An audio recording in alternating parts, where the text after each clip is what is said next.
Fala pessoal, tudo bem com vocês? Aqui quem está falando é o professor Juarez Santiago, né? Bom dia, boa tarde, boa noite, dependendo do horário que vocês estejam assistindo essa aula, tá? E o seguinte, pessoal, vamos dar continuidade ao nosso curso, né, de Linux para programadores. E hoje o que a gente vai ver são a parte de gerenciamento de processos e a parte de gerenciamento de pacotes, tá? Então a gente vai começar com processos, né? Vou falar alguns conceitos para vocês de como é que o sistema operacional lida com essa criação de processos, vamos entender o que é um processo. Vou mostrar alguns comandinhos para vocês entenderem como que o sistema está administrando isso, né? Como que o Linux administra. E, terminada essa etapa, a gente vai ver a questão do gerenciamento de pacotes, que é, de fato, a parte de instalação de software, né? Como eu falei para vocês, em outros cursos eles começam exatamente mostrando como é que instala, como é que utiliza a questão do, dependendo da distribuição, se vai ser o DPKG ou então o apt, né, o apt, tá? Então, o primeiro processo, depois a gente vai ver a questão lá dos pacotes, tá bom? Então, vamos lá. Inicialmente, pessoal, o que é que a gente vai aprender nessa aula, né? Vamos entender os principais conceitos envolvidos com processos em sistemas operacionais, aprender que os processos, eles têm estados, e conhecer alguns comandos para auxiliar no gerenciamento de processos, tá? Então, de cara, pessoal, eu pergunto logo para vocês o que é um processo, certo? Se a gente for parar para pensar, deixa eu ver aqui se eu contextualizei. Tá. Antes disso, antes da gente contextualizar o que é um processo, né, eu vou falar um dado para vocês, que é o quê? Todo sistema operacional fornece uma interface para que os usuários tenham algum controle sobre os programas que estão sendo executados. No Linux, isto acontece através do gerenciamento de processos via terminal de comandos, utilizando o shell.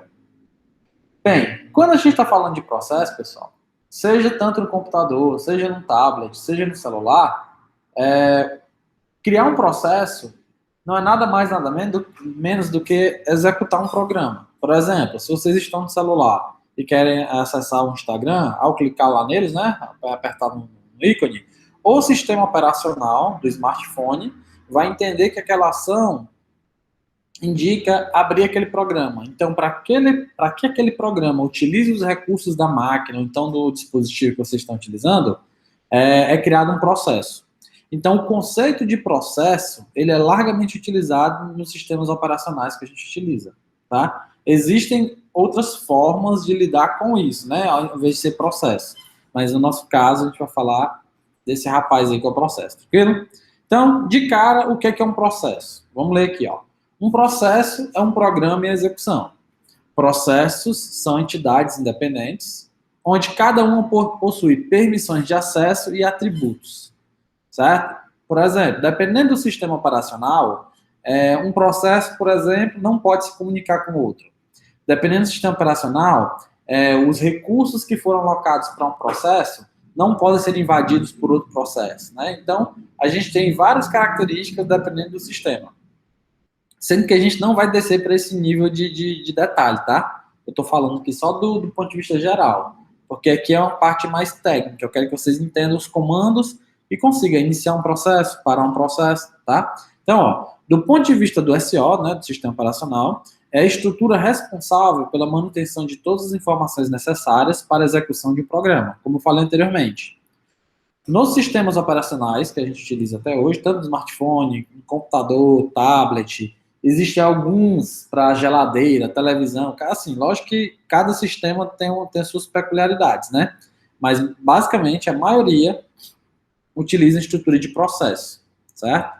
Processo, ele aloca recursos da máquina, seja processamento, seja armazenamento, certo? Realiza o que você quer. Por exemplo, o Instagram. Ao acessar o Instagram, você está querendo ver fotos, está querendo ver os stories, né? Assim?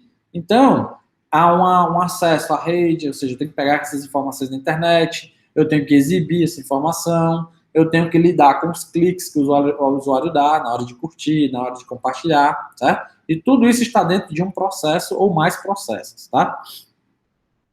E quem gerencia isso é exatamente o SO, né? O SO é responsável por gerenciar os processos de forma a otimizar a utilização da CPU. Então, quando eu estou usando um computador, eu não preciso me preocupar, né? O usuário comum não se preocupa com o que está acontecendo, se é um processo, se é thread, se o processo é filho, se o processo tem um pai, se é um processo órfão, nada disso você precisa se preocupar. Sendo que, para a gente aqui no nosso curso, é interessante a gente conhecer pelo menos esses conceitos, né? Para a gente não ficar perdido total, para a gente entender o que é que está acontecendo quando, sei lá, um processo para, ou então quando eu boto ali em background, o que é que está acontecendo com ele, e assim vai, beleza? Então, no Linux, como eu falei para vocês, pessoal, tudo é um arquivo, né? Assim? Inclusive os processos que a gente cria, eles são criados no subdiretório proc, né? Ó, no diretório /proc é criado um subdiretório para cada processo em execução. Os nomes dos subdiretórios são seus PIDs. Dentro desse subdiretório existem diversos arquivos com informações sobre o processo. PID é Process Identification, não sei o que é o D, certo? Process Identification ID. Tá? Não sei o que significa o D dessa sigla, tá? Mas o PID, por exemplo, é o número que o sistema operacional atribui àquele processo. Cada processo do nosso sistema tem um número específico, tá bom? Como eu falei para vocês, né?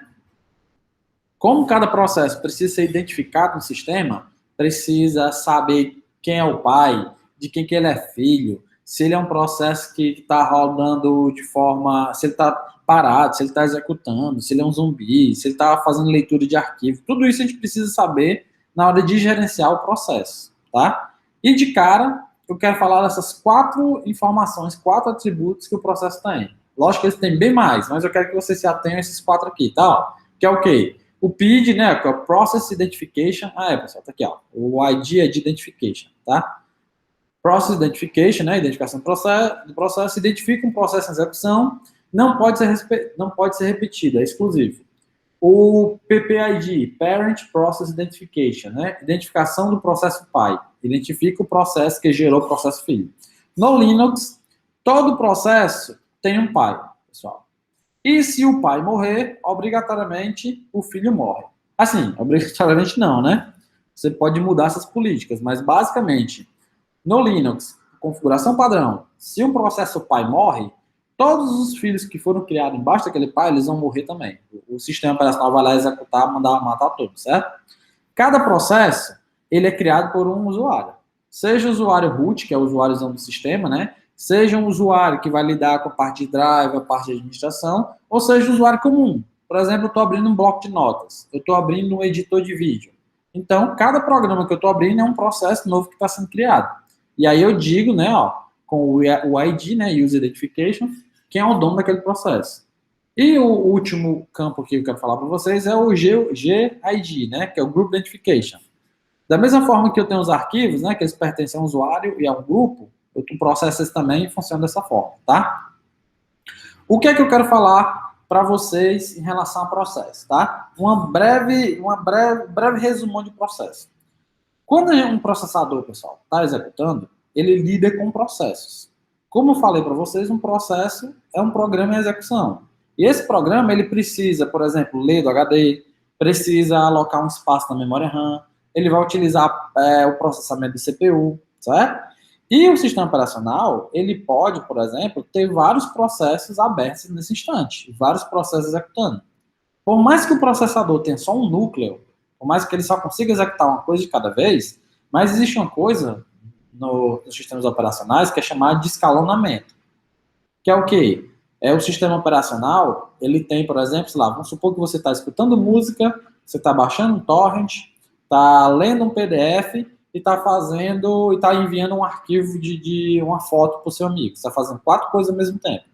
No computador, você consegue perceber isso tudo acontecendo, né? Você está escutando música, fazendo torrent, enviando o arquivo, tudo ao mesmo tempo. Como é que isso acontece? Já que o processador só faz uma coisa de cada vez, né? Eu estou lidando com o processador de um núcleo, tá?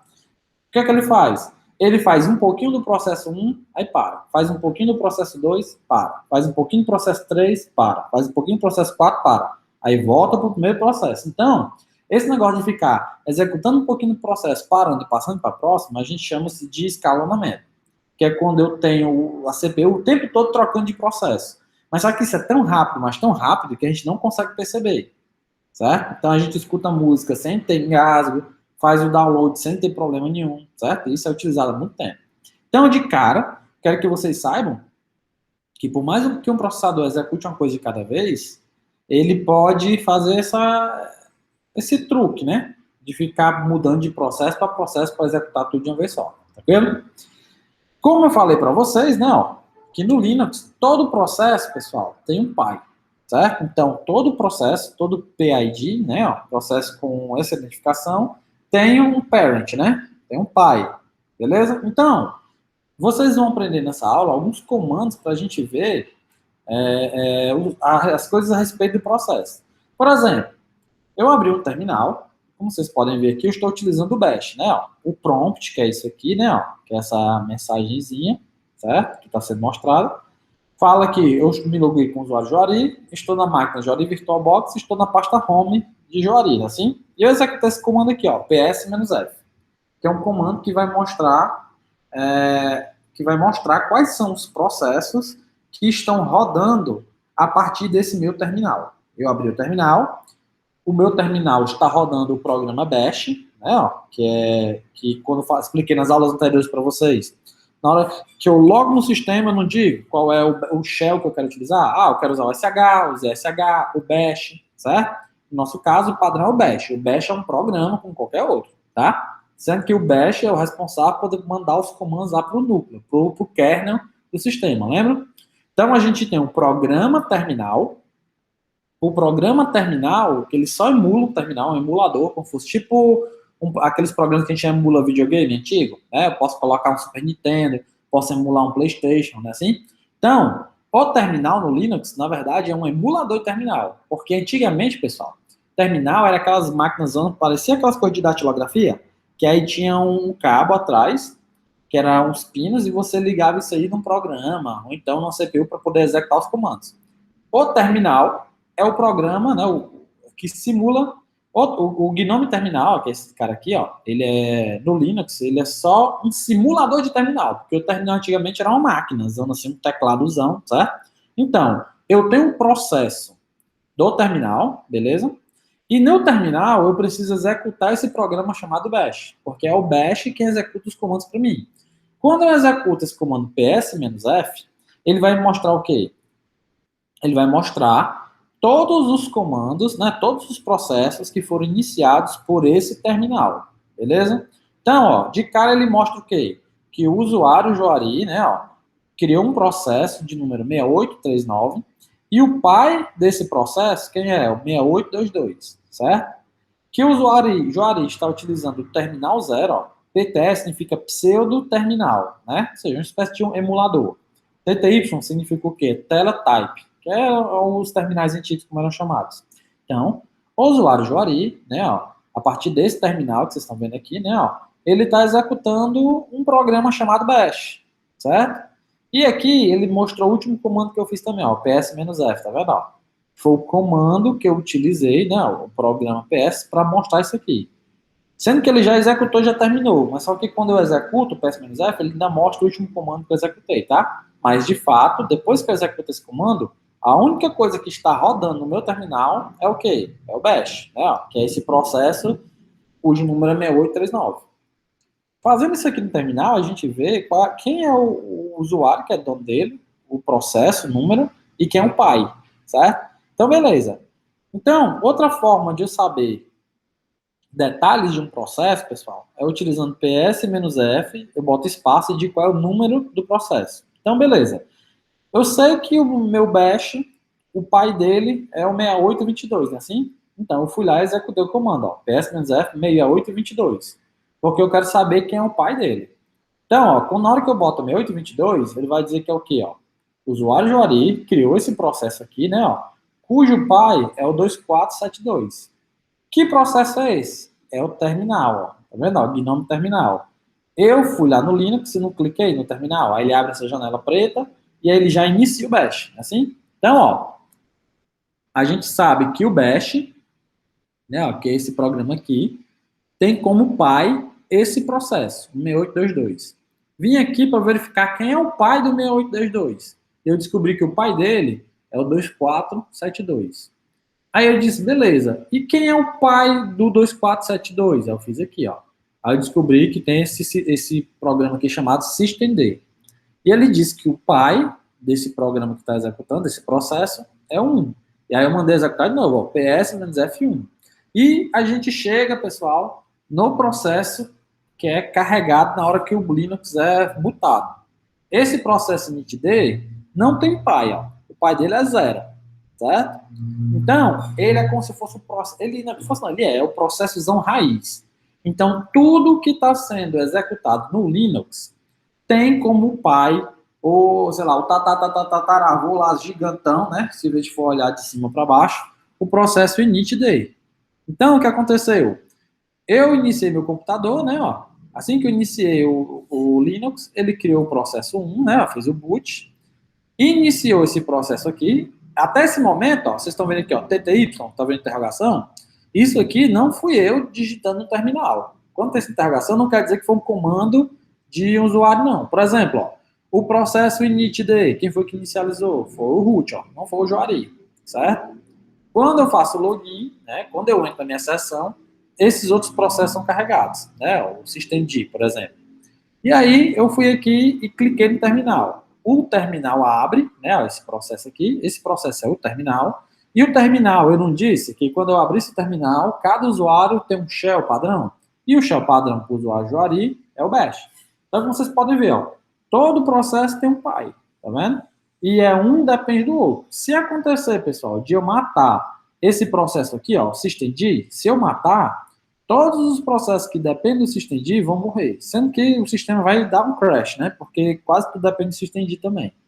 Mas se eu vier aqui matar esse processo, vai matar tudo. Todos os processos que estão abertos, todos os usuários, todos os sistemas que não está acontecendo, vai morrer tudo, certo? Então, eu quero que vocês, nesse momento, tenham esse sentimento de todo programa que está sendo executado é um processo, e esse processo tem um pai. E esse pai vai ter um pai, vai ter um pai, vai ter um pai, até que chega num processozão, que é o processozão que é o pai de todos, né? Que é o processo 1. Tranquilo? Então, sabendo que eu estou no meu terminal, e quando eu coloco PS-F, não digo quem é o processo que eu quero, ele vai me mostrar, pessoal, só os processos que estão rodando a partir do meu terminal, certo?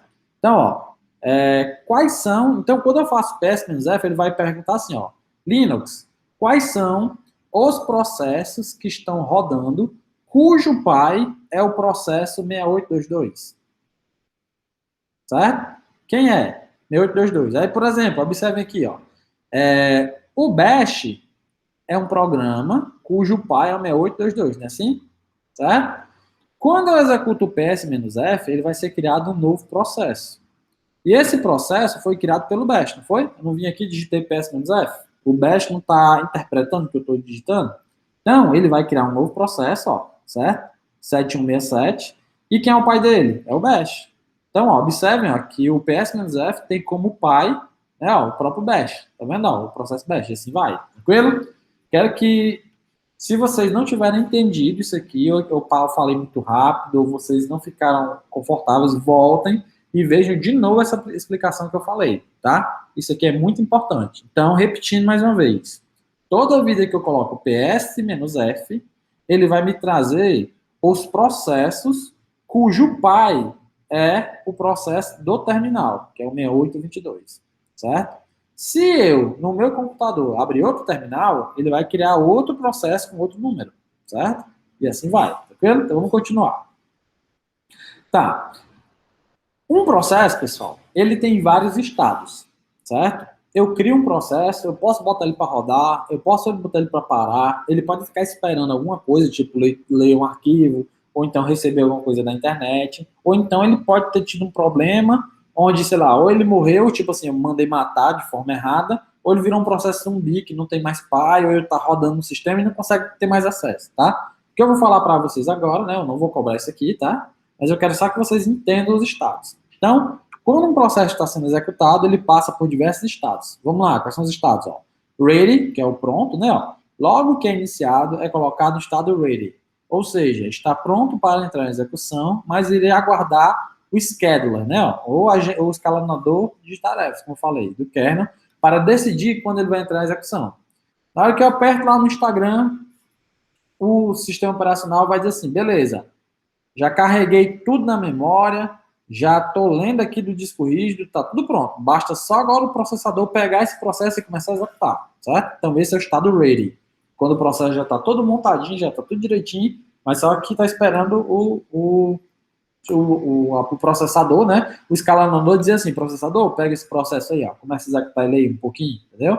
Esse é o estado ready. Tá tudo pronto, mas ele não começou a executar ainda, tá?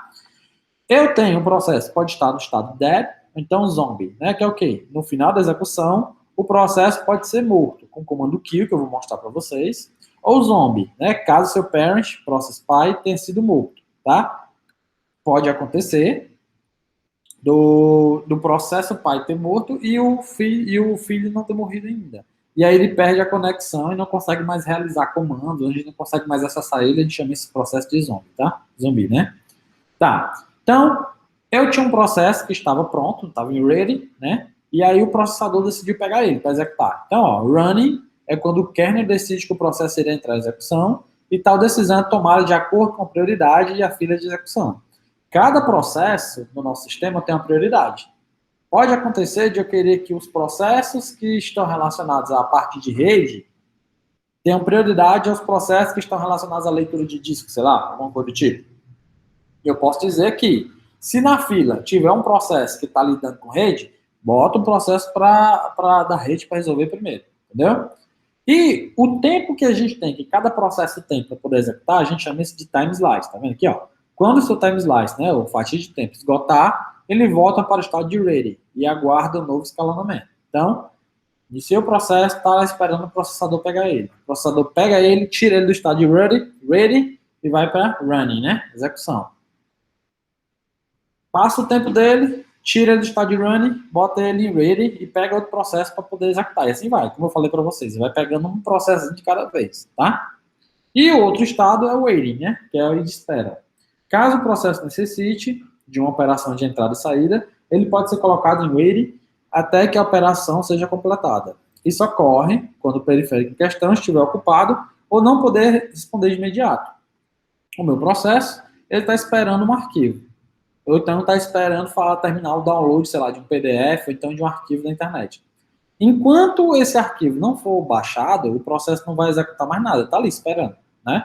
Então, não faz sentido ficar dedicando tempo para ele processar alguma coisa. Porque já que ele não está dependendo de processo, ele não está esperando algo processar, ele está esperando algo ser feito, né? Tipo um download, por exemplo, a leitura de um arquivo. Está esperando, por exemplo, vamos supor que eu tenho um arquivo e tem duas pessoas tentando executar aquele arquivo, tentando escrever.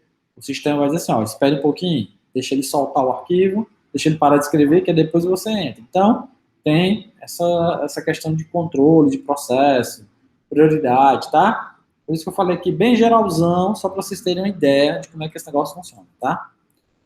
Pronto. Então aqui, ó, é como se fosse tipo na verdade, um diagrama daquilo que eu falei para vocês agora, né? Ó, o processo inicia, ele entra nesse estado, né?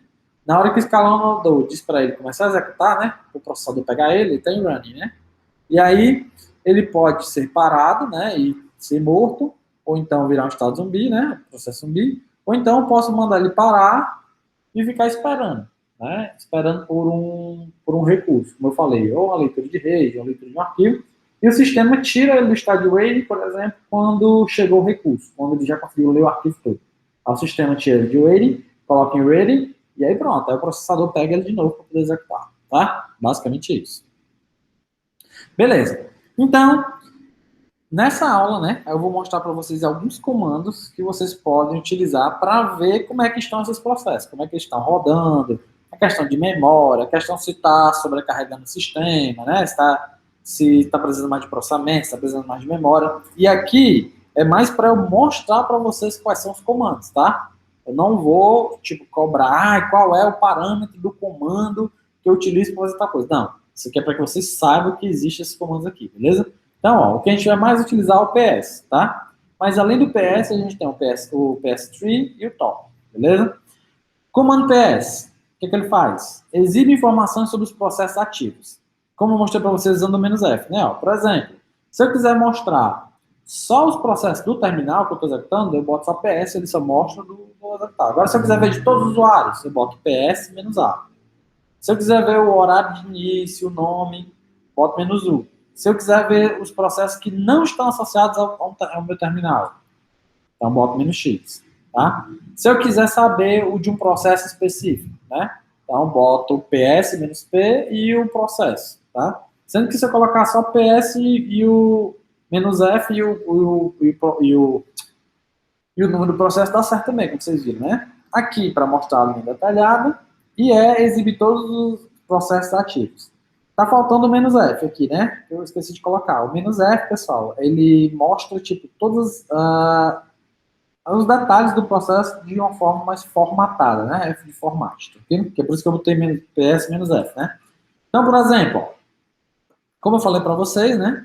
A gente tem como saber quando que o processo está rodando, está parado, está esperando alguma coisa, é um zumbi. Para a gente fazer isso, a gente coloca PS menos AL, né? Ó, exibir uma saída detalhada de todos os processos, inclusive com os estados dele, né? Ó, se tivesse sleeping, R, running, D, waiting, T, G-stop, né? Que ou é suspenso ou parado, que tem diferença. Suspenso, ele está esperando o usuário voltar a botar ele em execução. E parado é quando acontecer alguma coisa no sistema, seja uma informação que ele está esperando, seja porque um recurso não está disponível, ou seja porque você disse de fato que ele vai parar, que a gente utiliza esse comando aqui, né? Ó, suspenso parado. E zombie, que é como se fosse o processo órfão, né? Que está sem pai, certo? Então, ó, como eu falei para vocês, se eu colocar o comando ps-f, eu consigo ver, ó, o usuário que está executando, né, o dono do processo, consigo ver o número dele, o pai do processo, o tempo, né, ó, qual é o terminal que está executando, o tempo aqui, né, ó, agora eu estou na dúvida, eu acho que aqui é o S-time, é de start time, que é quando você colocou esse programa para iniciar, e aqui é o tempo que ele está executando, beleza? Tá, eu posso estar enganado aqui em relação ao time, pessoal. Eu não tenho certeza, beleza? Mas vamos continuar. TTY, como eu falei para vocês, é a questão dos terminais, né? Então, o usuário Juari no terminal, se eu tiver, por exemplo, 5 janelas, 5 terminais abertos, para cada terminal eu vou ter um número diferente. Eu tenho terminal 1, terminal 2, terminal 3, certo? Outros comandos que a gente pode utilizar, PS3. Eu não vou ler as opções para vocês, tá? Isso aí fica a cargo de vocês. Eu vou só falar o que é que ele faz e se vocês necessitarem uma prática, ou então trabalhando, ou gerenciando algum servidor, vocês vão pelo menos saber a existência desse comando, tá? Aqui é mais a título informativo. Então, PS3, exibe informações sobre os processos ativos, exibe informações sobre os processos ativos em forma de árvore, né? E eu preciso, aqui está repetido, exibe informações sobre o processo ativo em forma de árvore. Então, eu consigo ver os processos, né? Aqui, anteriormente eu não disse que era o pai, que era o filho, né? Com o PS3, ele faz uma espécie de recuo à direita para a gente ver exatamente de forma bem visual quais são os processos que são filhos de quem. Em vez de ficar só esse número, a gente ficar procurando quem é o pai, quem é o filho, não sei o quê, ele faz tipo uma árvorezinha onde os galhos apontam para o pai, tá? Bem legal. Beleza? PS3, né? Exatamente de tree de árvore. Outro comando que a gente vai utilizar, o PID-off, que é o quê? Retorna o PID do processo informado. PID of processo. Não, aqui tá errado, pessoal. Aqui não é retorno o PID do processo informado. Retorna informações do processo cujo PID foi informado. Tá vendo aqui, ó? PID of, eu coloquei aqui qual é o número do processo. Ele vai trazer informações desse processo, tá? Top. Top é um programa que a galera utiliza muito para ver como é que está sendo a utilização do sistema. Para a galera que vem do Windows aí, é como se fosse o gerenciador de tarefas, né, no terminal. Eu boto o top e ele vai mostrando os processos de acordo com o que você quer. Se você quer só os usuários, se um usuário específico, se você quer a forma como ele atualiza, né? Tipo, lá no gerenciador de tarefas, ele pode dizer, eu quero a cada 5 segundos, quero a cada 1 segundo e tal, né? Eu posso fazer isso, beleza? É como se fosse o gerenciador de tarefas, o top. Próximo comando, tload, representa de forma gráfica a carga do sistema. A gente consegue ver um gráficozinho bem bonitinho, dizendo, de novo, aqui é parecido com o gerenciador de tarefas. A gente não tem uma aba que diz quais os processos estão consumindo a memória, o tanto de memória, e a gente não tem outra aba lá no gerenciador que ele mostra, né, o tanto de disco que está sendo usado, o tanto de memória em relação ao gráfico de 0 a 100%, os picos, assim, né? Então, o tload vai mostrar isso para a gente. E eu acho que a última é o free. Não, tem mais comandos. Tem o free, que é o quê? Exibe a quantidade de memória livre e usada no sistema, certo? Quando que a gente pode usar isso aqui, o free? A galera que utiliza cloud computing, né? Que é, por exemplo, você tem um sistema e você quer colocar ele na nuvem e você quer fazer um processo de, não é escalonamento, como é que a gente chama? De escalar, né? Você quer fazer com que o sistema cresça. Por exemplo, eu tinha uma instância na AWS de 1 GB de memória e, sei lá, e 20 GB de HD. Estou usando uma máquina. E essa minha máquina é Linux. Eu uso para hospedar um servidor, por exemplo. E aí eu quero criar uma política que, assim, ó, se a minha memória tiver, sei lá, 70% utilizada, tiver as requisições dos usuários tiver 70%, eu vou querer criar uma nova instância. Ou então eu vou querer aumentar a quantidade de memória daquela minha máquina. Então a galera usa muito esse comando free, porque a gente utiliza ele para monitorar exatamente isso. Quanto de memória, né? Não tenho certeza se é questão de processamento. Se eu não me engano, o free realmente é só relação de memória, tá? Outros dois comandos, uptime, né, que exibe o tempo de funcionamento do sistema e sua carga, e o vmstat, que exibe a estatística do uso de memória. Vale lembrar que nem todos esses comandos aqui, na verdade, a maioria deles não vem instalado por padrão, certo? Se vocês pegarem uma distribuição Ubuntu, por exemplo. Alguns desses tem que instalar, tá? Beleza. Então, a gente viu características dos processos, entendemos um pouquinho que ele tem estado, né, que ele pode estar executando, pode ter parado e tudo. Mas só que quanto ao tipo dele? Como é que a gente classifica esse processo, né? Como é que a gente sabe o tipo dele? Como é que no sistema operacional a gente divide esses processos de forma diferente? Como vocês viram, né, quando eu coloquei aqui, fiz o PS-F, ele mostrava processos que foram criados pelo terminal, mostrava processos que não foram criados pelo terminal, pelo usuário root e tal. Então, se vocês fizerem um PS-L, que vai listar tudo, né, todos os processos, vocês vão ver processos com características muito diferentes, que são de usuários diferentes, que não foram iniciados pelo terminal, que fazem parte, são filhos de um processo que tem uma carrada de processos embaixo associado. Então a gente precisa entender que tipos de processos são esses, para que fique melhor a nossa compreensão quando a gente faz uma análise geral dos processos que estão rodando. Tá? Então, de cara, quanto ao tipo do processo, um dos primeiros tipos que a gente tem são os processos interativos, que é o que a gente fez até agora. Então, ó, o que é que acontece? O que são esses processos? Não, são processos iniciados a partir de uma sessão do usuário, no terminal, de comandos, do terminal de comandos e controlados por ele. Então, ó, até agora, tudo que a gente fez foi, usando o terminal, criar processos interativos. Assim, a gente manda executar alguma coisa e ele faz alguma ação e tem até uma resposta para a gente. Então, a gente acaba de executar aqui no terminal, ele já traz a resposta, né? Assim? Então, eles são interativos, eles dependem da interação do usuário, né? Ó. Então, ó, quando um comando no shell é executado, um processo é executado em foreground, primeiro plano. O que é isso? Foreground, background, eu vou explicar para vocês. Mas foreground é quando eu tenho um processo, por exemplo, nano. Quando eu vou botar nano e coloco um nome, por exemplo, teste.txt, né, para eu editar um arquivo de texto. O nano, ele toma a tela toda. E eu não consigo fazer outra coisa enquanto eu não sair do nano, né, assim? Então, o nano é um programa, né, que na hora que eu executo ele, ele vai criar um processo. E esse processo que está executando o nano é um processo interativo, é um processo que depende da minha atenção. Ele bloqueia a tela. Então, eu tenho que estar lidando com ele. Eu estou interagindo com ele. Ele está em primeiro plano. Eu preciso estar mexendo com ele, tá? Outro tipo de processo, né? Que são os processos em lote ou batch. O que é isso? Os primeiros computadores, pessoal, eles eram assim, os antigões. Você tinha um computadorzão grande que lia uma fitazinha que eram, ou então cartões que eram perfurados. Aí tu tinha que colocar os zeros e uns, zero assim. Pelos relatos que eu vejo aqui da galera, tanto da época da faculdade quanto os vídeos que eu via, era um inferno trabalhar com aqueles computadores. Porque se você perfurou um buraquinho errado, já lascou tudo. E o que acontece? Esse processo de batch é o quê? Vamos supor que eu tenho... Nós aqui, do nosso curso, nós queremos fazer um programa para calcular, sei lá, tem uma fórmula lá que é absurdamente pesada. E todos nós gostaríamos de calcular essa fórmula aí para ver o resultado que ela dá. Antigamente, a gente ia pegar uma fita, eu executava, fazia minha parte do programa e dizia, pronto, a partir daqui, fulano, vai lá, faça o seu programa. A partir daqui, vai lá, Ciclano, agora escreva seu programa. Então, antigamente, os processos eram o quê? Era em lote, em batch. Por quê? Eu pegava um monte de ações que eram para ser feitas uma depois da outra, né? Tinham vários processos, ou seja, executa uma coisa, aí começa a executar a próxima, que executa a próxima, que executa a próxima. Não existia essa ideia de dividir o tempo entre os processos, era uma coisa seguida atrás da outra, né? E esse nome, ele continua sendo utilizado, que é quando a gente tem comandos que a gente agendou. Lembra da nossa aula do ET e do cron?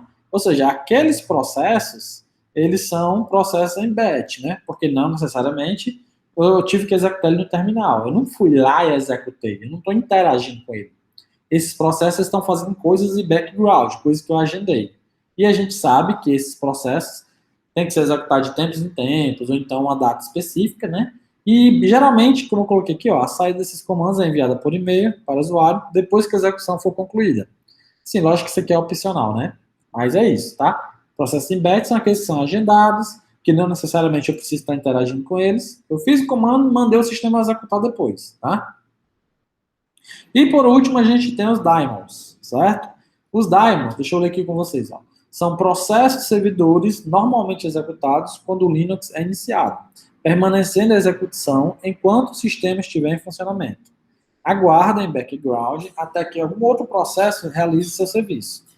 Os processos em batch, eles estão agendados e eles iniciam e terminam. É assim? Ou seja, eu posso colocar 300 processos para ser executado, 300 comandos. Mas eles vão ser executados um depois do outro, numa data específica, e vão parar. É assim? Daemon não necessariamente. Daemon são processos servidores, como eu escrevi aqui. Ó. São serviços que estão rodando de acordo com o que o sistema roda. Como eu coloquei aqui exemplo, ó, Apache, Postfix, B9. Por exemplo, se vocês querem que o computador de vocês se torne um servidor web, então eu vou ter que ter um processo, que é um daemon, certo?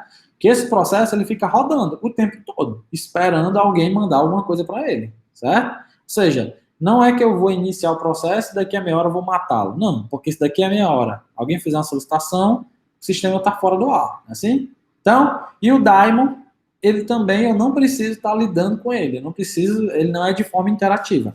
Eu criei um servidor de arquivos, por exemplo, e vou colocar na minha máquina esse servidor. Eu boto esse servidor para rodar, ele vai gerar um arquivozinho, processo, desculpem, vai gerar um processo, e esse processo tem que estar rodando o tempo todo, né? E eu não preciso estar lidando com ele, não preciso estar mexendo. Ele não vai bloquear o meu shell, não vai bloquear meu terminal, tá? Então, basicamente, são esses três. Beleza? Como eu falei para vocês, eu falei em relação ao tipo, né? Quanto em relação à execução, a gente tem os processos que estão em foreground, é o primeiro plano, ou background. Vamos ler aqui, ó. Os processos executados em foreground são aqueles que necessitam de interação direta com o usuário, incluindo troca de informações. Já falei isso aqui várias vezes, né? São inicializados nos terminais de comando, ok? Podem interagir com usuários, exibe sua execução no monitor de vídeo, verdade, né? Eu executo o comandozinho de listar diretórios, eu já mostro na tela a listagem. Esses processos prendem o shell, impedindo que outros processos sejam inicializados. Ou seja, na hora que eu coloco o ls para executar, ou então executo o nano, ele vai executar isso aí e só vai deixar eu executar outro comando quando esse comando terminar. Quando eu parar terminando o comando ou quando ele terminar sozinho. Assim, eles são processos interativos, né, por exemplo, do terminal, que estão em primeiro plano. Tá? Já os em background são o quê? São processos que não necessitam da interação com o usuário. Ou seja, tanto o batch quanto os daemons são processos que não precisam, né? Tá abrindo terminal e mexendo com eles. Só se você quiser fazer alguma configuração, mas eles vão rodar normal, sem precisar da minha interferência, assim. Também são inicializados no terminal de comandos, né? Beleza? Mas não interagem com o usuário e não exibem sua execução no monitor de vídeo. Eu posso, pessoal, no meu terminal, dizer assim, ó, eu vou executar um comando para transferir um arquivo da Maria para o João. Se eu for lá no terminal e botar para executar, eu não tenho que ficar esperando lá. Eu fico olhando para o terminal até ele terminar. Ou seja, porque o processo basicamente está em foreground, né? Tem que esperar ele terminar o envio do arquivo. Mas eu posso, por exemplo, dizer que aquele envio de arquivo quero que fique em background. Ele está rodando, mas não está me bloqueando, certo? Então, ó, esses processos não prendem o shell e permitem que outros processos sejam inicializados pelo terminal. Muitas vezes é preciso passar um processo que está sendo executado em foreground para background e vice-versa. Por exemplo, transferência de arquivos entre máquinas remotas, como eu falei. Vamos supor que eu preciso enviar um arquivo do João, meu computador, do Joari, para Maria. Eu vou abrir o terminal e vou botar para enviar um arquivo de, sei lá, 10 GB. Eu vou ficar olhando aqui para o terminal, ele travado? Não, né? Eu vou botar esse processo para ficar rodando, mas que fique em background. Continue enviando aí, meu amigo, mas não me atrapalhe. Me deixe livre para eu fazer outros comandos, tá? Esse é o background. Baseado nisso, pessoal, baseado nessa questão de que eu posso ter processo de foreground, background, uma coisa importantíssima que vocês têm que decorar isso aqui, se puder, bota um papel aí na casa de vocês, faça tatuagem, faça o que for, mas isso aqui é importantíssimo, tá? Que eu vejo que em poucos cursos a galera deixa isso aqui tão explícito como eu vou falar agora. No terminal, como eu mostrei para vocês, existem duas formas de se executar um processo, tá? Assim, existem várias, na verdade. Mas eu vou mostrar essas duas formas aqui, tá? Em relação à criação do processo, tá? Então é o seguinte, por padrão, quando eu estou, por exemplo, no Linux, né, abro meu terminal e escrevo esse programa aqui, ó, escrevo esse comando, echo, bom dia, boa tarde, boa noite, o que é que ele vai fazer? Ele vai imprimir isso aqui na tela, e depois ele vai imprimir, né, fazer a listagem do que está na pasta /home /Juari, assim? Pronto. Aqui eu tenho dois programas que vão ser executados. Eu estou utilizando o programa echo e estou utilizando o programa ls, assim? Ao escrever isso aqui no terminal, echo, e apertar enter, por padrão, o que é que vai acontecer no terminal? O bash vai criar, vai conversar, né? O shell vai conversar com o kernel do sistema e vai dizer assim, ó, kernel, cria aí, cara, um processo novo para mim. E esse processo novo vai executar esse programa aqui, ó, echo, bom dia, boa tarde, boa noite. Aí, o terminal, ou o kernel, cria o processo e atribui aquele processo dizendo que, opa, quem é o pai desse processo? Ah, o pai desse processo é o bash. Não foi o bash que executou? Você não foi lá e botou echo, bom dia? Então, bom dia, boa tarde, boa noite? Então, ele vai executar o processo, ou seja, ele vai bloquear a tua tela, né, assim, e quando ele terminar, ele vai imprimir na tela esse texto aqui, bom dia, boa tarde, boa noite. É porque esse comando aqui é muito simples, né, pessoal? Mas ele vai bloquear sim o teu terminal. Ele é rápido, mas ele bloqueia, tá? Então, o que acontece? Ele cria um novo processo, executa esse negócio e retorna para o processo pai. Mata o processo e retorna para o processo pai com resposta. ls/home, a mesma coisa. Ele vai criar um novo processo, esse processo vai executar o ls/home, e quando ele terminar, ele volta para o processo anterior e mostra na tela o resultado, certo? Isso que a gente chama de criar um processo filho, tá? Ou então a gente chama isso aqui de fork. Eu vou pegar, não sei como é que é a tradução, fork eu acho que é garfo, né, em inglês, mas tipo assim, fork é tipo, como é que eu posso dizer? Não é desmembrar, é como se você fosse fazer uma cópia daquilo ali. Eu não estou conseguindo explicar fork. Eu entendo o que quer dizer, mas não consigo ter uma tradução clara. Fazer um fork é você ter um processo e aquele processo cria um processo filho e aquele processo filho está vinculado ao processo pai, certo? Isso é fazer um fork. Fazendo isso, eu vou estar executando um novo comando e quando eu termino esse processo, ele volta. Vamos mostrar aqui para vocês. Ó. Estou no meu terminal, espero que esteja todo mundo conseguindo ver. Deixa eu aumentar aqui mais a tela. Pronto, acho que foi demais. Peraí. Pronto, tá ótimo. Então vamos lá. Por exemplo, se eu botar PS-F, ele está mostrando aqui, né? Ó, que é o Juari, o processo tal, estou usando o Bash, beleza? Se eu fizer um ls, pronto, se eu fizer isso aqui, ó, nano teste.txt, eu vou colocar essezinho aqui no final, tá? Calma. O que é que eu vou fazer? PS-F. Eu vou explicar depois o que significa esse começar que eu botei. Olha aqui o que aconteceu. Quando eu coloquei PS-F, o que é que ele está me dizendo aqui? Ó? Que eu tenho o bash, que está executando, e eu tenho outro processo aqui chamado nano teste.txt, certo? Ou seja, na hora que eu executei o nano, ele me mostrou que nesse terminal eu tenho dois processos associados, o bash e o nano, tá? Então, se ao invés de executar o nano.teste, eu quisesse mudar de terminal, eu quisesse executar, por exemplo, o SH. Vamos lá. Eu vou voltar aqui, só um minutinho. Vou fechar aqui o programa. Tá. Eu vou colocar aqui de novo, PS-F, para mostrar quais são os processos que estão rodando. Beleza, está só o bash. Eu estou executando o bash nesse momento, não é assim? E vamos supor que eu quisesse executar o bash de novo, o bash do bash. Vamos ver o que acontece. Se eu botar PS-F. Olha o que acontece aqui, ó. Eu tenho o programa bash, certo? Que está executando o bash. Por que eu sei disso? Ó? Porque o processo do bash é 138, né? Ó? E eu criei um processo novo, 188, cujo pai é 138, certo? Eu vou abrir um novo tipo de shell, que é o SH. Vou fazer isso, SH.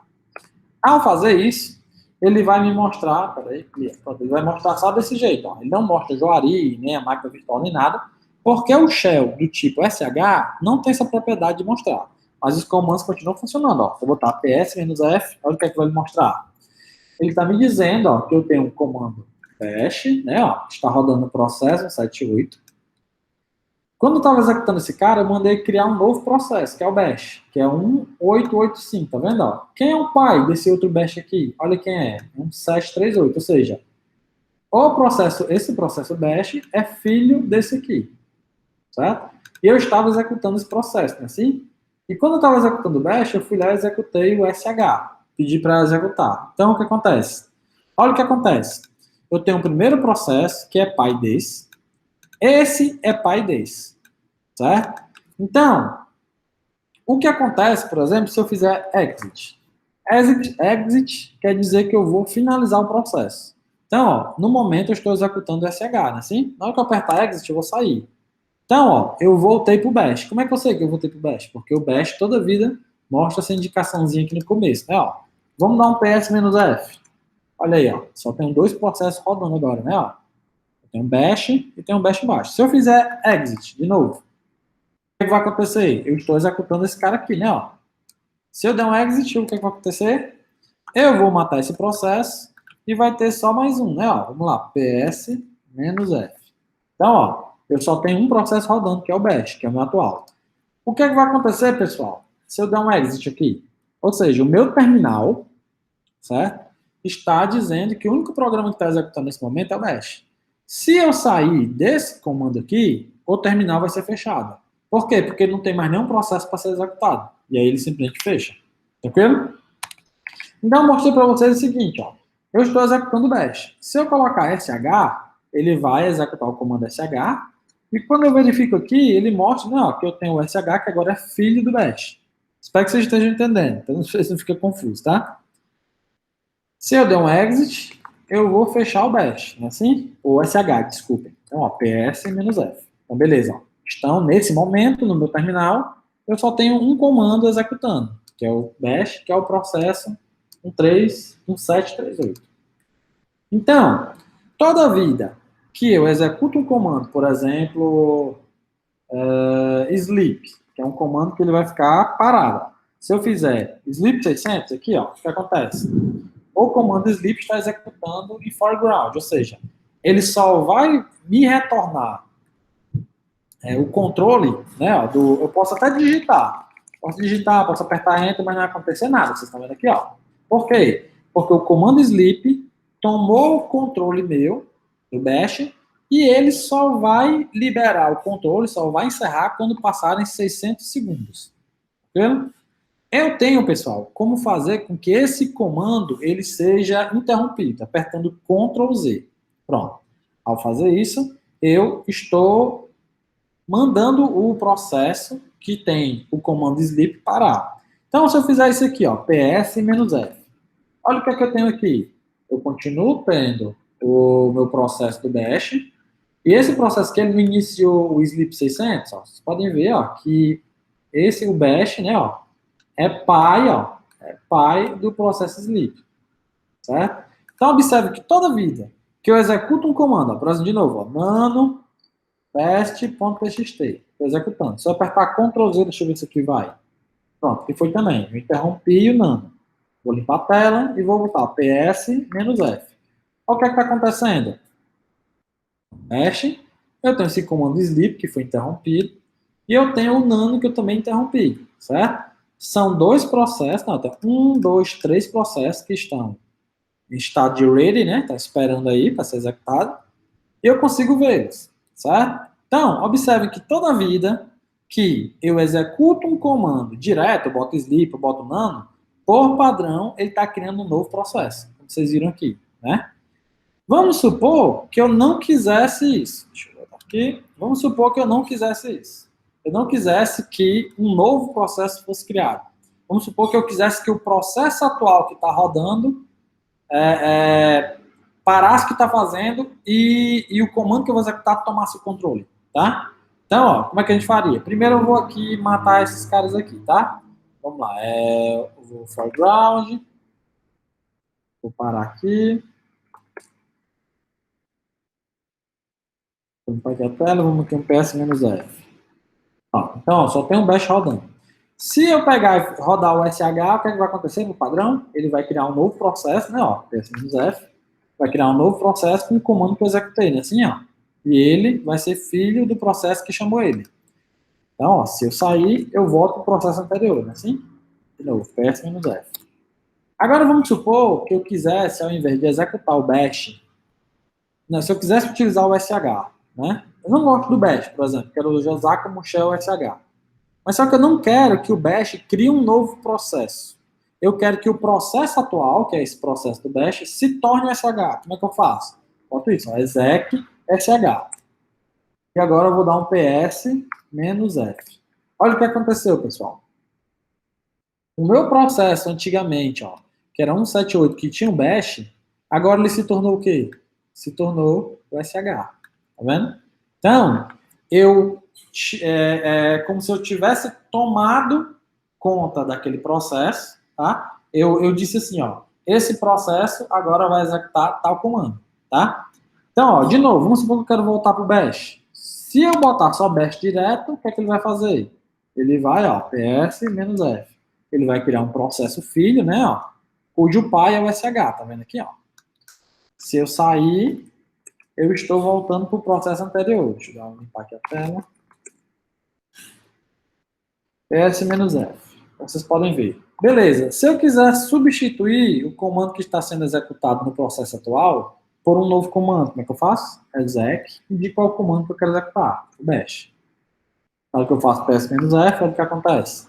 Aquele processo, 1738, agora não está mais executando SH. Está executando bash. Onde que a gente utiliza esse exec, pessoal? A gente utiliza quando a gente quer executar um comando e matar o terminal. Vocês concordam comigo que se eu tivesse aberto o terminal e tivesse executado o comando ls-l, certo? Vamos supor que a única coisa que o terminal vai fazer é listar o que está naquele terminal, o que está naquele diretório. O processo ia morrer porque esse comando ele é muito claro. Lista o que está naquele diretório, imprime a mensagem na tela e acaba, morre, fecha, né? O bash não. O bash é um processo que ele é interativo. Ele fica esperando você enviar comandos para ele executar. Então ele não vai morrer por si só. Já um fazer pasta, um listar diretório, fazer tudo isso, são comandos que vão morrer naturalmente. Né? Eles não vão, como é que eu posso dizer? Eles não vão ficar esperando nada. Eles vão fazer o que tem que fazer e acaba.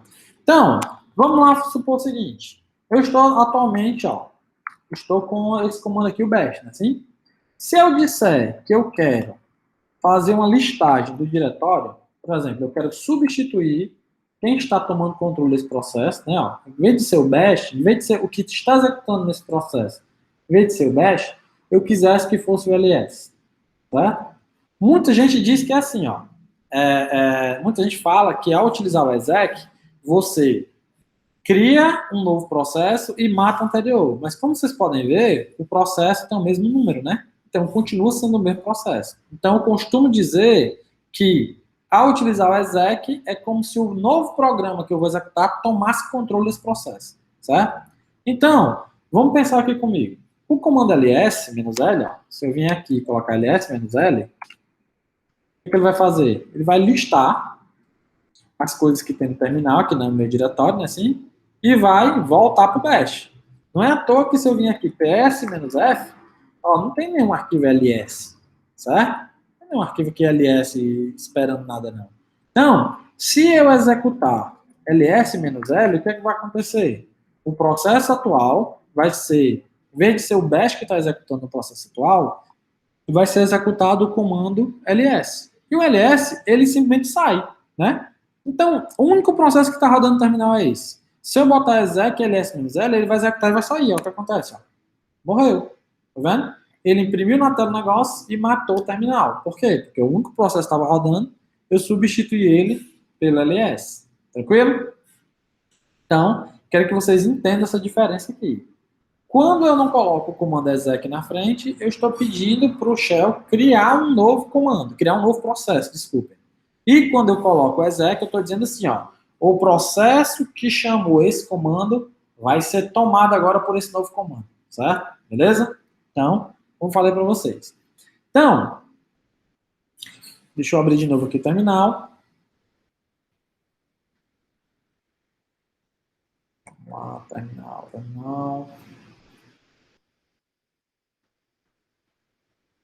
Deixa eu dar o zoom aqui, porque o bicho fica muito pequeno.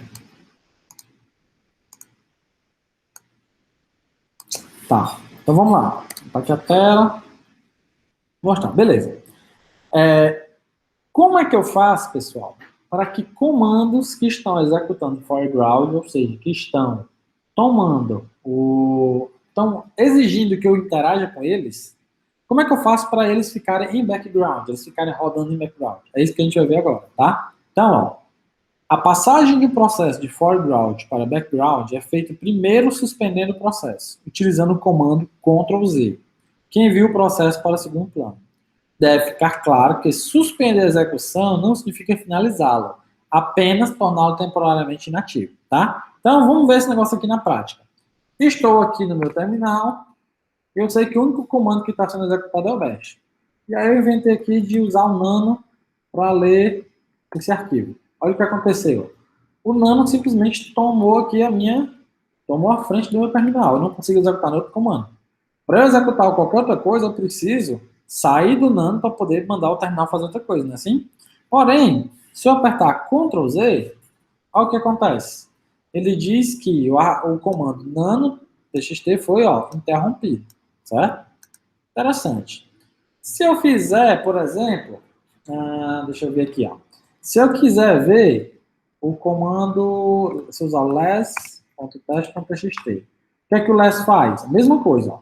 Ele é um programa que mostra o conteúdo de um arquivo, mas só que eu posso tanto subir quanto descer, ó. Porque como o arquivo é pequeno, eu não consigo mostrar para vocês isso.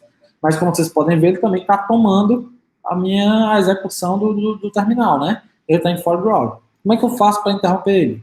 Ctrl Z. Então, ó, o que ele me diz?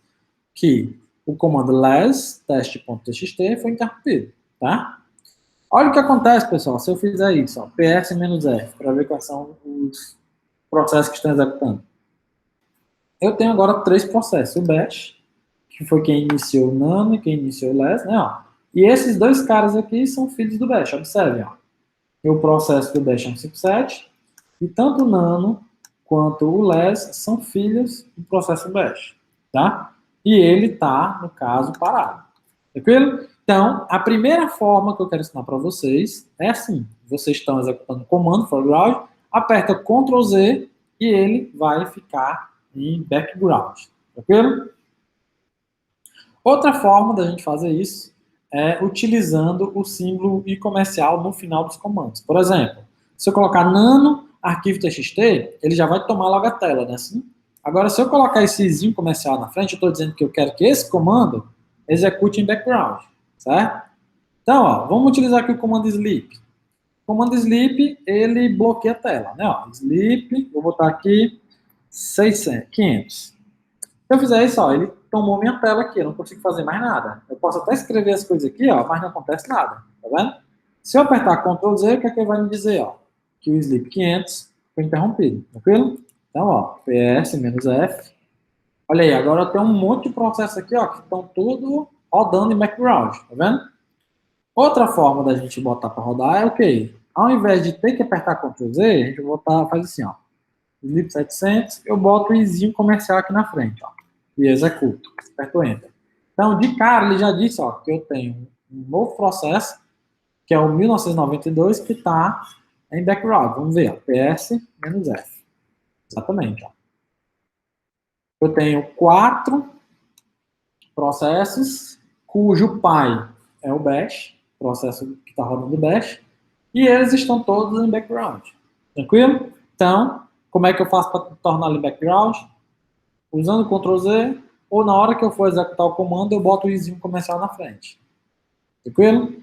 Pronto. Ok. Então, naturalmente, pessoal, quando a gente coloca o PS-F para ver quais são os processos que estão rodando, a gente vê esse monte de processo aqui, né?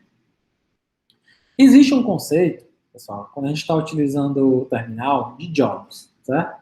O que são jobs? Jobs é um comando que a gente aperta aqui, ó, jobs, aperta Enter, que ele vai dizer quais são os processos, né, quais são as tarefas que estão sendo executadas a partir daquele shell, certo? A partir detalhe, não é a partir do terminal, é a partir do shell. Por que eu digo isso? Vamos supor que eu vou criar aqui, ó, processo chamado SH, beleza? Eu vou abrir aqui o meu shell, eu vou executar um novo shell, que é o SH, né? Assim? Ao fazer isso, ó, eu estou criando um novo processo, né? Assim, pessoal? Aqui é um novo processo, beleza? E eu estou executando com ele aqui, né? Assim, ó, vou limpar a tela, clear. E se eu colocar jobs, olha o que, é que vai acontecer. Ele não vai trazer nada para mim. Por quê? Porque quando eu coloco PS-F, se eu estou executando o SH e coloco jobs, esse processo aqui, ó, não tem nenhum filho, certo? Agora, se eu estou executando o bash, esse processo aqui, ó, tem um monte de filho, certo? Então, o que é que o jobs faz? Ele mostra quais são os processos filhos de um processo bash, por exemplo, né, que está rodando bash, que estão interrompidos, estão em execução. Ele mostra, são tarefas que estão sendo executadas. Então, ó, eu vou sair daqui, certo? Voltei para o bash. Na hora que eu boto jobs, ele mostra que eu tenho 4 comandos que foram interrompidos. Tranquilo? O que é esse mais e esse menos aqui, ó? Isso aqui quer dizer, ó, esse aqui é o último comando, né? O mais é o penúltimo e o menos é o antepenúltimo. Tranquilo? Antepenúltimo comando que foi executado. Então, eu sei que se eu colocar, eu tenho como ver quais são os processos que são filhos do bash, né? Pode ser PS-F, né? Assim. Ou então eu posso ver direto aqui só usando jobs. Okay?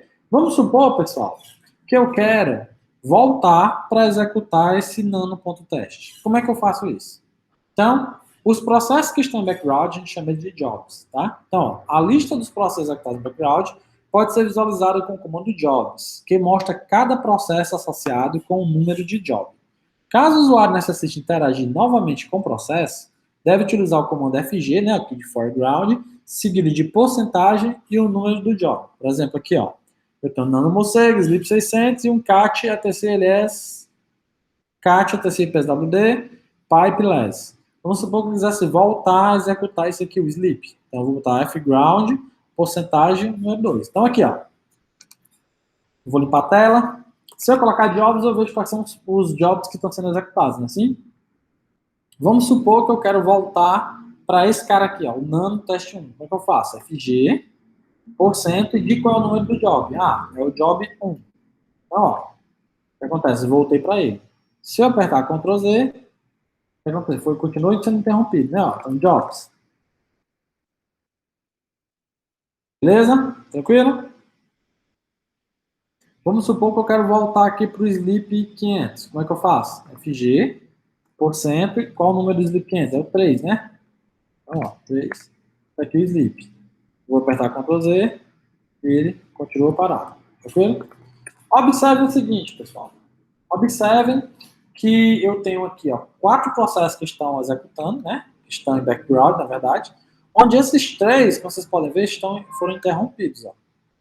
E esse cara aqui, ele está em execução, certo?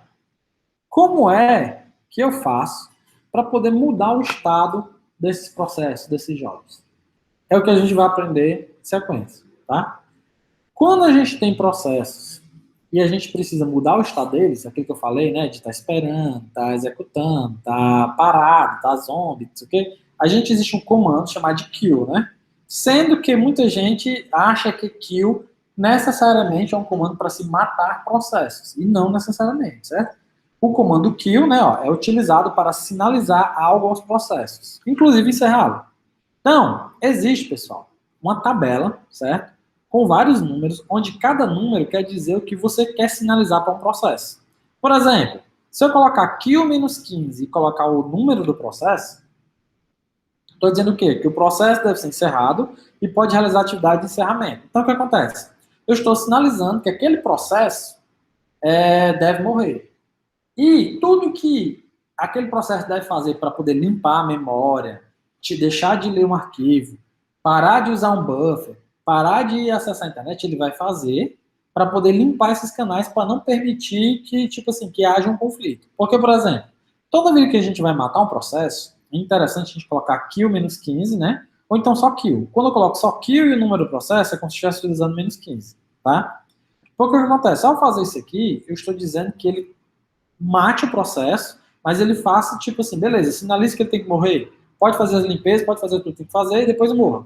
Muita gente utiliza direto o sigkill-9, que é o quê? Mande o processo encerrar imediatamente. Certo? Ao fazer isso, pessoal, vocês podem estar gerando um problema para vocês, porque pode ter um arquivo que está sendo escrito, pode ter uma parte do programa que está sendo executada, pode corromper algum arquivo, pode fazer com que os outros processos não consigam ler o arquivo, porque o sistema está sinalizando que aquele arquivo está lido por um processo que não existe mais, tá? Então, a dica que eu quero para vocês é, toda vez que forem matar um processo, usem kill-15, certo? Se não der de jeito nenhum, aí vocês botam kill-9, tranquilo? E existem outros números, como eu falei para vocês, ó. Existe o sigcount, que é o quê? Que o processo deve continuar a sua execução. E o sigstop, que o processo deve parar a sua execução. Então vamos aqui, ó. Quando eu vim aqui, ó, jobs, né, ó, eu vi que eu tenho 3 arquivos que foram interrompidos, né, ó, e tem um que é em execução. Como é que eu faço, por exemplo, para fazer com que esse cara aqui, ó, por mais que ele tenha sido interrompido, ele continue a execução? Eu vou usar o kill, né? Então primeiro vamos ver qual é o número desse processo, assim? Então PS-F, ó. Então o sleep 500 é o quê? É o processo 1990. Então, como é que a gente faz? Kill menos 18, que é para mandar ele continuar a execução, tá vendo? Kill menos 18, e o número dele, 1992. Vamos ver se deu certo. Jobs. Opa, não deu certo. Vamos ver aqui de novo. Pode ser que demore. Demorando, pessoal. Demorando. S-0. 92, sleep. Ai, não, pessoal. Esse 92 é o 700, que já estava. Na verdade, é 1990. 1990. Pronto. Pronto. Então, ó, o que acontece? Como já passou muito tempo, o programa acabou sendo executado. Já passaram 500 segundos, né? Ok? Então, eu boto para ele continuar. Então, ó, se eu fizer aqui o less.txt, vamos ver aqui se eu consigo o less. Não, é o 1968. Vamos botar para ele continuar. Kill 18, 1968. Jobs. Execução. Beleza? Então, quero que vocês entendam isso. Que eu tenho um processo que pode executar. Primeiro, a revisão zona do que eu quero que vocês saibam. Que um processo ele pode ser criado a partir de um pai, né? Eu posso fazer um fork dele, ou aquele programa pode tomar conta daquele processo. Esse arquivo, esse programa pode estar executando, esse processo pode estar executando em foreground ou background. Mostrei para vocês como é que eu faço para colocar em background e mostrei para vocês como é que faz para voltar do background para o foreground, tranquilo? E a última e outra coisa que eu falei para vocês é que utilizando o comando kill, a gente sinaliza para aquele processo realizar algumas coisas, tá? Inclusive matá-lo. E para finalizar, né, a parte de gerenciamento de processos, eu quero falar para vocês que, quando eu comecei a aula, eu falei que existia um processo que tinha prioridades, assim. E essa prioridade, pessoal, ela varia entre menos 20 e 19. E isso aí já está definido no sistema. Então, apenas o usuário root pode atribuir prioridades negativas ao processo. Então, quanto menor é o número, maior a prioridade daquele processo em relação aos outros, né? E para a gente, se vocês precisarem, por exemplo, realizar um processo que tem prioridade em relação aos outros, a gente usa o comando nice ou renice, tá? Então, aqui só mesmo para mostrar para vocês a possibilidade, tá? Então, ok, eu coloco a opção de qual a prioridade que eu quero, né? O número e o comando, tá? E o renice para poder reexecutar, né? Mudar aquela prioridade dependendo do usuário, do grupo, do processo, tá bom? Então, em relação ao processo, é isso, tá? Continuando a aula de hoje, o que a gente vai aprender agora está relacionado ao gerenciamento de pacotes. O que é gerenciamento de pacotes, pessoal? É a forma como é que a gente faz para poder instalar algum software no nosso computador, usando o Linux, tá? Basicamente, existem duas formas quando a gente usa o pacotes Debian. O que é isso? Existem distribuições, como eu falei para vocês, né? Que elas são baseadas, tipo assim, tem um conjunto de pacotes, o Linux, o kernel é o mesmo, mas só que eles têm estruturas e tem programas diferentes, né? Assim? Existem distribuições que a gente chama que são Debian, ou seja, que utilizam a distribuição Debian como padrão para alguns tipos de programas, certo? E essas distribuições que são baseadas em Debian, como o Ubuntu é baseado em Debian, utiliza, por exemplo, o DPKG, que é o programa para lidar com os pacotes, né, que são os programas que estão instalados, e utiliza, para a questão de repositório, o apt, certo? Se vocês utilizarem outras distribuições, vocês têm que saber se elas são baseadas em Debian ou não, tá? Existem outras que, por exemplo, usam o RPM e usa o RPM em vez do apt, né? Existe o Ian e tal, existem vários, tá? O que eu vou me focar hoje aqui com vocês é a respeito do Ubuntu, que é uma distribuição Debian, tá? Então, primeira coisa que eu quero que vocês saibam. Quando a gente vai instalar um programa no Linux, a gente não faz aquele esquema que a gente faz no Windows de baixar um pacote, dar 2 cliques e next, executar, né? Isso geralmente, assim, tem interface que tenta fazer isso, mas isso não é a forma mais adequada de se fazer. Quando você vai na internet e você baixa um programa, pessoal, geralmente termina em tar.gz ou tar.bz2, que é o que a gente já aprendeu, né? Como é que a gente faz para compactar um arquivo. Primeiro a gente vai descompactar, quando a gente for download, e vai usar o programa dpkg para poder instalar, remover, listar, procurar, configurar e reconfigurar pacote, certo? Ou seja, eu procurei o programa na internet, baixei na minha máquina, agora eu quero instalar ele. Quando eu não quero ter o trabalho, pessoal, de procurar na internet, de ter que ir atrás de site e baixar, a gente usa um repositório. O repositório é uma coisa antigona que tem no Linux, que só na última década, nas últimas décadas que a gente começou a ter no iPhone, né? No Android, que são no Windows, que está tendo agora, que são repositórios, são locais que existem vários programas que você pode baixar e instalar, sem precisar ter aqui num site específico. Tipo, quando vocês estão no videogame e vocês conseguem baixar um jogo ou pela Steam, ou vocês conseguem baixar um jogo pela Xbox, né? Pela Xbox Gold lá, né? O Xbox Store, a PS Vita, se não me engano, PlayStation, ou seja, são repositórios que contêm jogos. Já no caso aqui dos computadores e celulares, são repositórios que contêm programas que você pode só com um comando mandar instalar, onde ele vai baixar e vai instalar para você, certo? Então, quero que você primeiro separe isso. Quando eu baixei o programa e quero fazer a instalação, eu uso o DPKG. Quando eu quero buscar num repositório e fazer ele baixar sozinho, instalar tudo sozinho, eu uso o apt, beleza? E a gente vai ver características de cada um deles, beleza? Então, primeiro, na relação aos pacotes, né? Os pacotes Debian são programas colocados dentro de um arquivo identificado pela extensão .debian, incluindo os arquivos necessários para a instalação do programa. Um sistema de listagem, checagem de dependência, né, script de automatização para remoção parcial de pacotes e listagem de arquivos. Então, o DPKG, ele lista e checa as dependências, ele automatiza o processo de instalação e automatiza a parte de remoção parcial total, além de fazer a listagem dos arquivos. Acabei de instalar sei lá, um gerenciador de downloads. Eu quero saber quais são os arquivos que foram instalados. Então, eu posso fazer essa listagem. Isso utilizando dpkg, ok? Tá, então quando a gente tem um pacote .deb, ele geralmente, né, assim, até um pouco tempo atrás estava desse jeito. Eu não posso garantir para vocês que eles estão utilizando ainda essa mesma estrutura, tá? Mas com certeza vocês vão ver muitos pacotes utilizando isso aqui, principalmente até o Ubuntu 14, tá? Acho que a gente está na versão 20 do Ubuntu. Então, por exemplo, toda vez que eu tenho um pacote Debian, ele é separado dessa forma, pessoal. Eu tenho o nome, aí eu tenho um tracinho dizendo qual é a versão dele, eu tenho um underline dizendo qual é a revisão, né? E termino com .deb. Então, por exemplo, eu tenho o servidor Apache, que é o nome dele, que está na versão Common, e a revisão dele, né? A versão dele é a 2.0.54-4 e 386, né? Arquitetura 386.deb, ok? Mostrei isso aqui só para que vocês tenham uma ideia. Ao ver .deb já tem ideia. Então, pronto.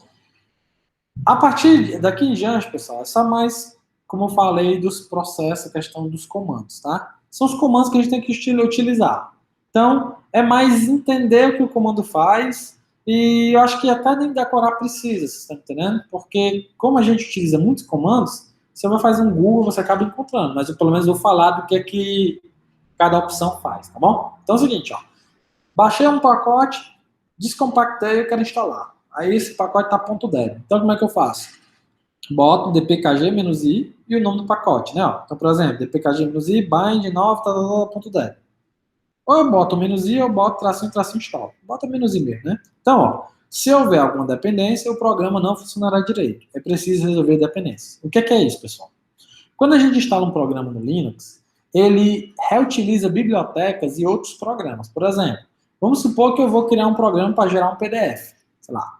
Mas só que eu queria utilizar o CAT, por exemplo. O CAT é um programinha que ele já pega a leitura do arquivo e joga na saída, mostra na tela. Eu queria pegar esse programa e essa saída gerar um PDF. Então, o meu programinha de gerar PDF depende do CAT, certo? Vamos supor que não existisse o CAT no Linux. Então, esse meu pacote pode ser que ele não funcione, porque para que ele funcione, ele depende depende daquele programa, daquela dependência, como a gente chama, tá? Então, ao instalar pacotes, há essa desvantagem, que por mais que você saiba das dependências, o pacote em si pode não conter todas elas, tá? E o que é uma dependência, né? De certa forma. Então, dependências são pacotes requeridos para instalação de outro pacote, como eu acabei de falar.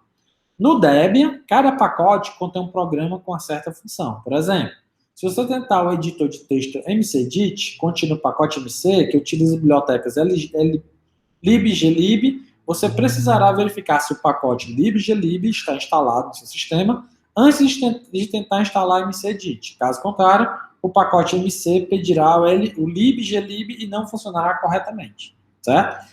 Pelo menos, ele permite esse mecanismo de dizer assim, ó, ele não vai instalar na doida, tá entendendo? Eles vão dizer assim, ó, Joari, na hora que você for instalar esse pacote, eu necessito de tal biblioteca. Eu estou vendo que ela não está instalada, então não vai dar certo, beleza? Pelo menos isso ele faz, tá? Então, a gente viu como instalar. Como é que eu faço para instalar, para ver quais são os pacotes, todos os pacotes que existem no meu sistema? Como é que eu faço para ver os programas, tá? Então, por exemplo, o apt. O apt é um programa também. Então, eu posso utilizar o dpkg para ver quais são os arquivos que o apt tem no meu sistema. Então, eu posso colocar dpkg-l e o nome do pacote, certo? Então, para listar os arquivos que fazem parte de um pacote instalado no sistema, uso o comando dpkg-l apt, certo? Listar os pacotes instalados, beleza? Próximo comando, remover pacotes do sistema. Então, para remover o pacote, eu boto dpkg-r e o nome do pacote. Tranquilo? Para poder remover completamente. Por exemplo, colocando "-r, eu não removo, por exemplo, as configurações. Lembra que eu tenho /etc, /config, algumas configurações que a gente utiliza? Pode ser que aquele programa que você instalou faça algumas configurações desses arquivos e você delete o pacote, mas deixa as configurações lá. Se você colocar "-r, ele vai fazer isso. Só tira fora o pacote, mas as configurações deixam. E se você quiser colocar o "-p", ele vai dar um purge, né? Que é o quê? Não só tira todos os pacotes instalados, como também tira os arquivos de configuração, tá? Próxima coisa. Vamos supor que você instalou um pacote que dependia de alguns outros pacotes e acabou fazendo instalação de outro que atualizou os pacotes e ficou uma bagunça. Então, você não conseguiu terminar a instalação de alguma coisa, seu computador desligou, deu erro. Então, você pode, pessoal, ver quais são os pacotes que estão desconfigurados, né? Ver se está faltando alguma coisa, se tem alguma coisa corrompida. Então, a gente usa o dpkg configure, né? Para ver isso. Já quando a gente não quer baixar o arquivo e a gente quer utilizar um repositório, no caso o apt, que a gente vai ver aqui, é muito mais interessante fazer dessa forma, pessoal. Tanto a questão de segurança, né, porque você está utilizando repositórios oficiais, onde tem muita gente utilizando, tem muita gente instalando, e assim, e naturalmente uma coisa que tem muita gente utilizando e o pessoal verificando, vai ter menos risco de vírus, menos risco de uma brecha de segurança, né, tá? E eu aconselho vocês que, se for instalar alguma coisa, prefira instalar utilizando o gerenciamento de pacote de repositório, né, como apt, certo? Sendo que nem todos os programas, infelizmente, estão nesses repositórios, mas a gente pode incluir repositórios a mais também, tá? Então, falando de forma sucinta, porque a aula já está se alongando demais, então é o seguinte, o apt é o sistema de gerenciamento de pacotes de programas que possui resolução automática de dependência entre pacotes. É um método fácil de instalação de pacotes, de facilidade de operação, que permite atualizar facilmente sua distribuição. Então, no DPKG, na hora que eu baixo aquele programa e tento instalar, ele só vai dizer assim, ó, ei, você tem tal dependência aí, que tem tal arquivo que eu preciso? Se não tiver, ele não instala. Ou então vai instalar, ou então você vai ter que procurar essa dependência para instalar, porque aquele programa depende dela. Utilizando o repositório, pessoal, eles não só fazem resolução automática das dependências, como também buscam as dependências que ele está precisando, certo? Então, pode acontecer de um pacote depender, sei lá, de outros 50. Utilizando o apt, você instala aquele e traz todas as dependências de uma vez só. Isso é muito bom, né? E também, como aqui fala, né? O apt pode utilizar tanto como arquivos locais, como remotos na instalação ou atualização.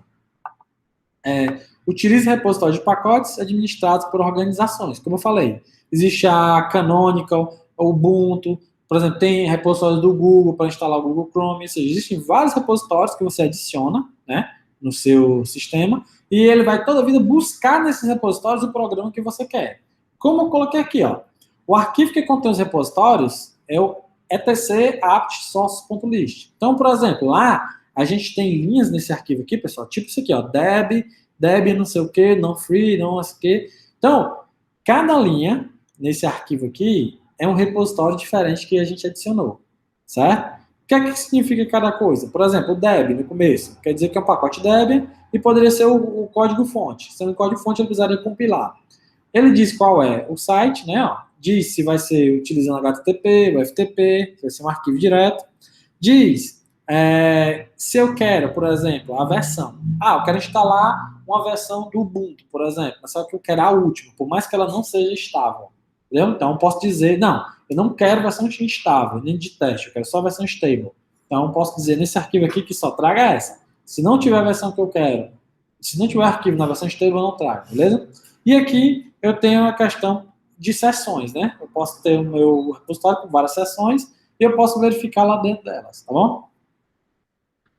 Outra coisa muito importante de utilizar o apt, pessoal. Que é o seguinte, tem coisa mais chata do que ter que ficar baixando programa para poder atualizar? Tu tem uma versão, sei lá, do Office e sai uma nova. Aí tu tem que baixar a nova, instalar e às vezes dá erro, confunde, dá problema. Utilizando o apt, pessoal, o apt-get update, ele vai procurar, né? Primeiro, apt-get a gente usa para poder atualizar essa lista de repositórios que a gente tem, certo? Então, lendo aqui, o apt utiliza uma lista de pacotes para verificar se os pacotes existentes no sistema precisam ou não ser atualizados.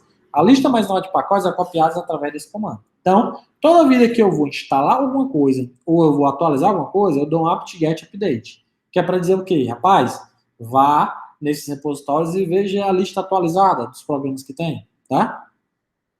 Baseado nisso, depois que eu faço um update, eu vou usar o apt-get install e vou dizer qual é o nome do pacote que eu quero, certo? Aqui, por exemplo, deu um exemplo como se existisse o pacote sudo, né? Então, se eu quisesse instalar um programa sudo, então, apt-get install, eu digo qual é o nome do programa que eu quero, certo? Para remover esse pacote, como é que eu faço?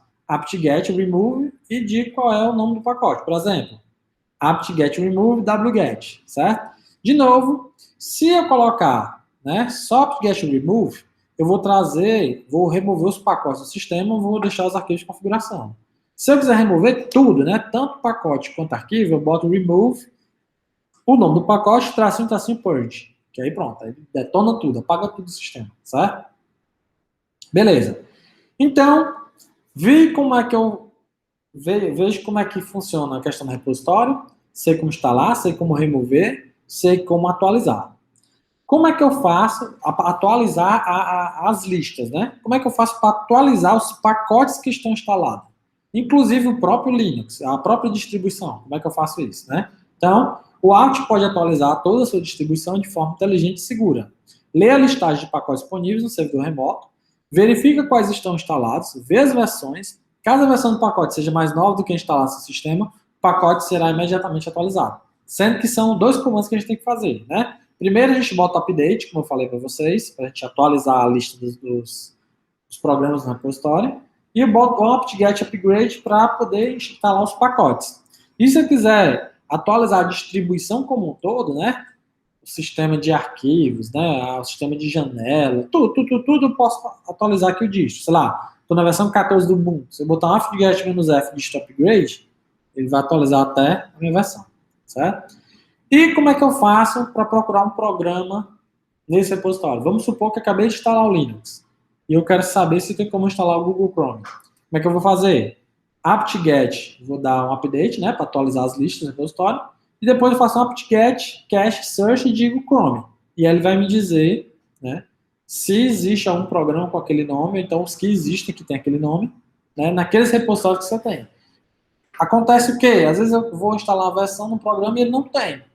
Então, eu vou lá, atualizo aquele meu arquivo, lá, que é o de source.list, né? E eu digo que agora eu tenho um novo repositório do Google, por exemplo. Na hora que eu dou um update e procura, ele vai trazer. Na hora que eu botar aqui apt-search, apt-cache search Chrome e ele achar, na hora que eu der um apt-get install Chrome, ele já vai trazer tudo atualizado, instala tudo e só corre para o browser. Beleza? Bem, pessoal, a aula de hoje é isso, né? Falei muito, foram muitos conceitos, muitos comandos aqui hoje, tá? Mas eu quero que vocês entendam mais o conceito geral da coisa, tá? Esses comandos que eu falei para vocês, todo mundo procura no Google, certo? Lembre-se que um bom utilizador do sistema é aquele que sabe utilizar os comandos, sabe da existência deles e como utilizar da melhor forma possível. Não é aquele cara que necessariamente sabe tudo decorado, não, tá bom? E é isso. Todos vocês, um abraço, tenham um excelente dia, certo? E não esqueçam de fazer a prática. Valeu, pessoal!